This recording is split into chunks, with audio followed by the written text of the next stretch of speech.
नमस्कार, मैं रमेश। आप देखें एक न्यूज़ 24। देखिए, राष्ट्रवाद सांसद मनोज झा जो है प्रेस कॉन्फ्रेंस कर तेजस्वी यादव की यात्रा के बारे में जानकारी दिए। अब क्या कुछ कर रहा है, वीडियो सुनिए। कोई मानने को तैयार नहीं था कि कोई मौत होगी, अफवाह बता रहे थे। मैं तो प्रधानमंत्री जी का धन्यवाद करता हूं। He was the first one two acknowledge. UP CM denial mode में थे, रेलवे डिनायल मोड में था।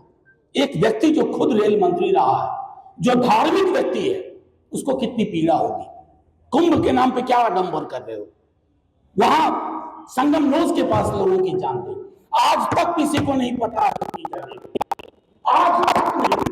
तुम झुक्की गिन रहे हो लोगों की, तुमको गिनती नहीं पता कौन मारा गया, कितने लोग मारे गए। यही मैंने सदन में कहा, कोविड के दौरान कितनी लाशें गंगा और सरयू में बाहर। जिंदगी में डिग्निटी चाहिए, मौत में उससे ज्यादा डिग्निटी। एक आखिरी चीज सुन लीजिए, उसके बाद कहिएगा। ये जो ग्रह नक्षत्र सुपरस्टिशन, उसके संदर्भ में उन्होंने ये बात कही थी।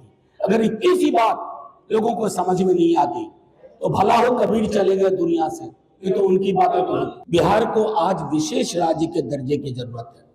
शायद जितनी जरूरत बंटवारे के वक्त में थी, जब झारखंड अलग हुआ, उससे रत्ती भर कम नहीं। जब तक वो व्यवस्था बहाल नहीं होगी, तब तक बिहार गुजरात की श्रेणी में कैसे खड़ा होगा। हम तो गुजरात के साथ खड़ा होना चाहते हैं। हम जानते हैं गुजरात पे नजरें इनायत रहती हैं। गुजरात के महत्वपूर्ण लोग हर चीज गुजरात भेजते हैं। हम चाहते हैं कि बिहार पे वो नजर हो, और वो नजर अगर अभी नहीं तो कभी नहीं।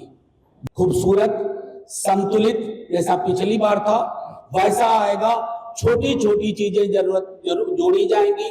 जैसे कोई बात नहीं कर रहा है, डीपीएम, उनकी नौकरी खतरे में है मार्च में, उस पर मानव बल, बिजली विभाग, सांख्यिकी, लाइब्रेरियन, शिक्षा प्रेरक, बहुत सारी चीजें हैं, कंप्यूटर टीचर्स, स्पोर्ट्स टीचर्स, उसके अलावा पूरी व्यवस्था। तो घोषणा पत्र नहीं है। अभी तक की यात्रा के अनुभव के आधार पर जो चीजें उन्होंने कही हैं, उसका एकत्रीकरण मैंने आपके समक्ष किया, और उसके बाद आगे घोषणा पत्र संभवतः जैसे ही होगा हम लेके आएंगे।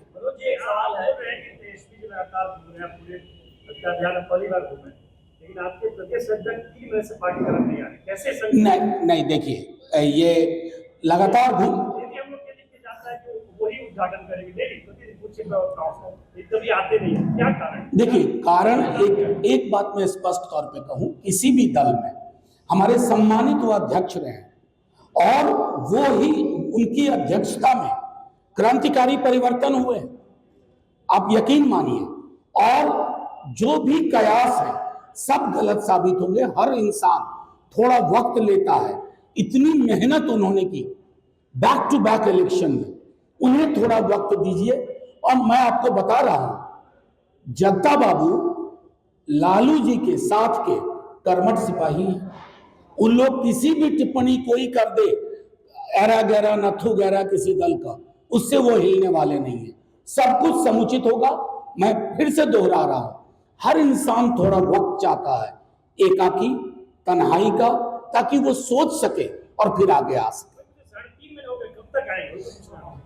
ये सवाल तो एक व्यक्ति की ऑटोनॉमी को इतना तो वक्त देंगे कि वो निर्णय खुद लें। वो कहीं नहीं जा रहे हैं। उनके बगैर इस ऑफिस के, इस दल की कल्पना बेमानी है। ये बात मैं आपको स्पष्ट तौर पे कहता हूं। ये रुपेंद्र जी, मैंने जो बात कही उसमें महत्वपूर्ण ये है कि व्यक्ति को उसकी स्वायत्तता रहने दीजिए। नहीं भाई, वो हमारे बीच होंगे, थोड़ा और इंतजार कीजिए ना। नहीं, थोड़ा उस व्यक्ति की स्वायत्तता, निभूषण जी, मैं 2 बार बोल चुका हूं, एक व्यक्ति की स्वायत्तता का सम्मान नेताओं को भी करना चाहिए और पत्रकारों को भी करना चाहिए। कहा था कि बीजेपी वाले गाली दे रहे हैं, और कर्पूरी जी को भी गाली दी है, भारत रत्न दिए, आगे आने वाले दिन में लालू जी को भारत रत्न देंगे, यही लोग कल उन्होंने कहा था मन से। अब बीजेपी जेडीयू ये कह रही है कि घोटाले करने वाले को किस आधार पर भारत रत्न। रुपेंद्र जी, मैं भी बहुत छोटा था, आपका शायद जन्म भी नहीं हुआ होगा। 78-77 के अखबार निकाल लीजिए, 80 तक ये आरक्षण कहां से आई? फलनमा के मां डैश, बोलूंगा भी नहीं, इतनी इंसानियत है अंदर। कौन थे बोलने वाले? कर्पूरी जी को कौन कहते थे गद्दी छोड़ धर अस्तूरा? कौन थे वो लोग? धारा जब बलवती होती है ना, धारा जब बलवती होती है तो बड़े बड़े सूरमा आज वही दौर है। बाबा साहब अंबेडकर को लेकर अमित शाह जी ने क्या कहा? अंबेडकर अंबेडकर अंबेडकर अंबेडकर अंबेडकर अंबेडकर 7 बार हो गया ना? हाँ, 7 बार बोले थे। इतना नाम भगवान का लेते तो स्वर्ग मिल जाता। लोग चढ़ गए, ये होता है मजबूत होना। उसी संदर्भ में तेजस्वी जी ने कहा, आज अगर मैं आपके समक्ष कहता हूं कर्पूरी जी के बाद लाल जी नहीं होते तो क्या आज की बीजेपी वो होती जो आज है? आप याद कीजिए 77 वाली बीजेपी को, 80 वाली बीजेपी को, क्या थी? जदयू का तो जन्म भी नहीं हुआ था। एक चीज जो बिहार के सर्वेक्षण के मद्देनजर सबसे खौफनाक नजर आई थी, डरावनी, वो गरीबी का एक्सटेंट। और उन परिवारों, तकरीबन करोड़ के आसपास ऐसे परिवार थे जिनको सबलीकरण की आवश्यकता थी, आर्थिक सबलीकरण की। आर्थिक सबलीकरण के मद्देनजर हवा में नहीं, एक ब्लूप्रिंट के आधार पर माई बहिन मान योजना के तहत 2500 रुपये प्रति माह चिन्हित करना, लक्षित करना एक उद्देश्य माना गया। हमारा मानना है कि बिहार जैसे राज्य में योजना की घोषणा की है, उस राज्य में जिसको हम कंजम्पशन, अर्थव्यवस्था कंजम्पशन जनरेट करने से भी स्वचालित होती है, बेहतर होती है, उसके मद्देनजर उन्होंने इसकी घोषणा की है।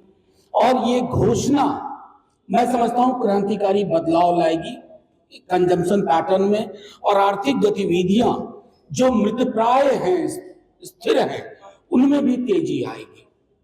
दूसरे, निम्न आय वर्ग को क्या कहें, मध्यम आय वर्ग भी बिजली की दरों से परेशान है, तो उसमें एक कटौती, अगर 200 यूनिट तक कोई शुल्क नहीं लग रहा है तो ये एक बड़ी आबादी को बड़ा रिलीफ है, इसका कमिटमेंट है।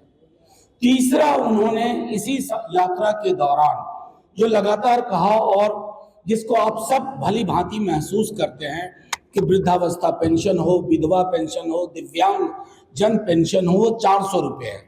400 रुपये का अर्थ हुआ 13 रुपया 33 पैसा प्रतिदिन। 13 रुपया 33 पैसा, ये हास्यास्पद है, परेशान हाल करने वाला है। तो उसको 400 से चौगुना, लगभग राउंड फिगर 1500 रुपये।